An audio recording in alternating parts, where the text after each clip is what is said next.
Le jardin. Nous allons avoir la visite d'une princesse, dit le lion. Mais de quelle façon l'accueillerons-nous? On pourrait lui faire la révérence, bien que certains d'entre nous ne soient pas vraiment bâtis pour cela, dit Hippo. On pourrait l'acclamer, mais elle risque d'avoir peur, dit l'éléphant. On pourrait danser, proposa la girafe. Le lion essaya d'imaginer Hippo en train de danser.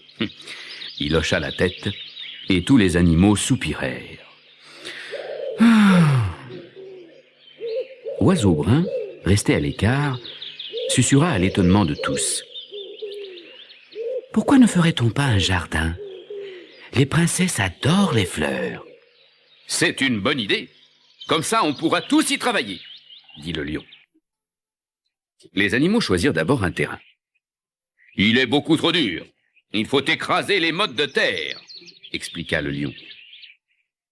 Je m'en charge. J'ai de grands pieds et je suis lourd, proposa Hippo. Et il piétina la terre jusqu'à ce qu'elle soit lisse et fine. Bien. Maintenant, il faut faire des trous pour les semences, dit le lion. Je m'en charge. Mes piquants sont très pointus, dit le porc-épic. Il se roula en boule et fit 1000 cabrioles jusqu'à ce que la terre soit partout piquée de trous minuscules. Parfait. Nous devons maintenant semer, dit le lion. Je m'en charge. Je suis légère et rapide, dit la sauterelle.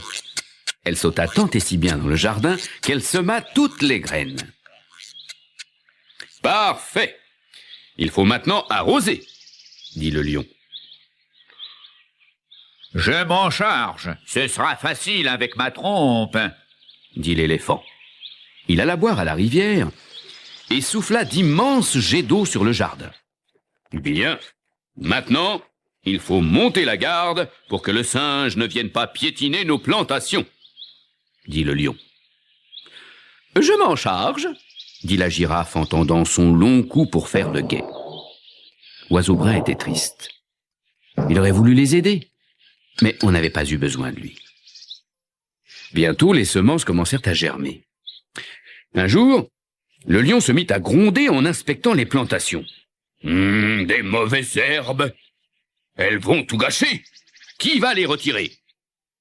Personne ne répondit. Tous les animaux regardaient obstinément leurs pattes.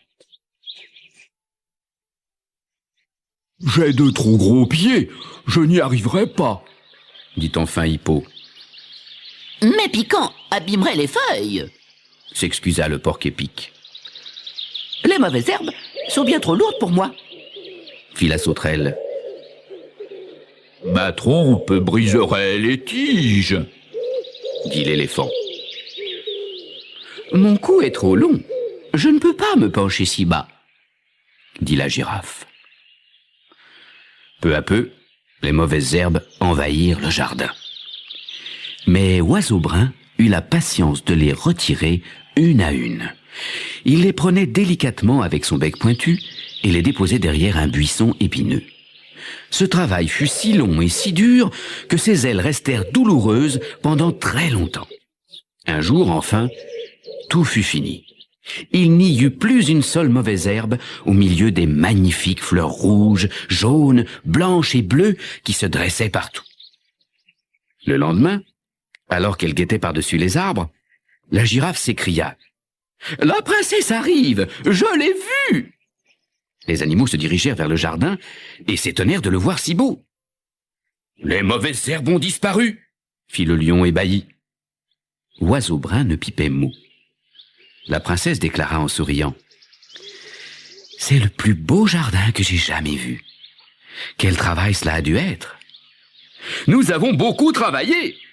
répondirent les animaux avec fierté. « Qui me cueillera des fleurs ?» fit la princesse. Le lion s'avança. « C'est moi qui ai tout dirigé. Je vous en cueillerai donc. »« Mais j'ai préparé la terre !»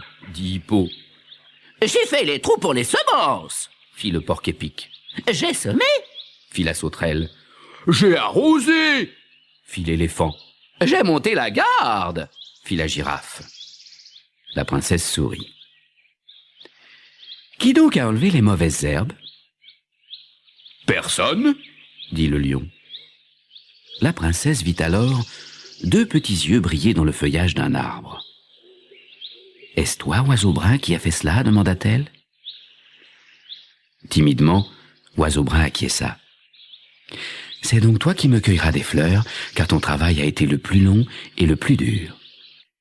Oiseau Brun descendit de son arbre, cueillit délicatement une fleur et l'offrit à la belle princesse. Il en cueillit une autre, puis une autre, jusqu'à ce que la princesse eut un magnifique bouquet. La princesse déposa alors un baiser sur son beau plumage et lui sourit. Oiseau Brun chanta comme il n'avait jamais chanté jusqu'à ce que le soleil se couche sur le beau jardin.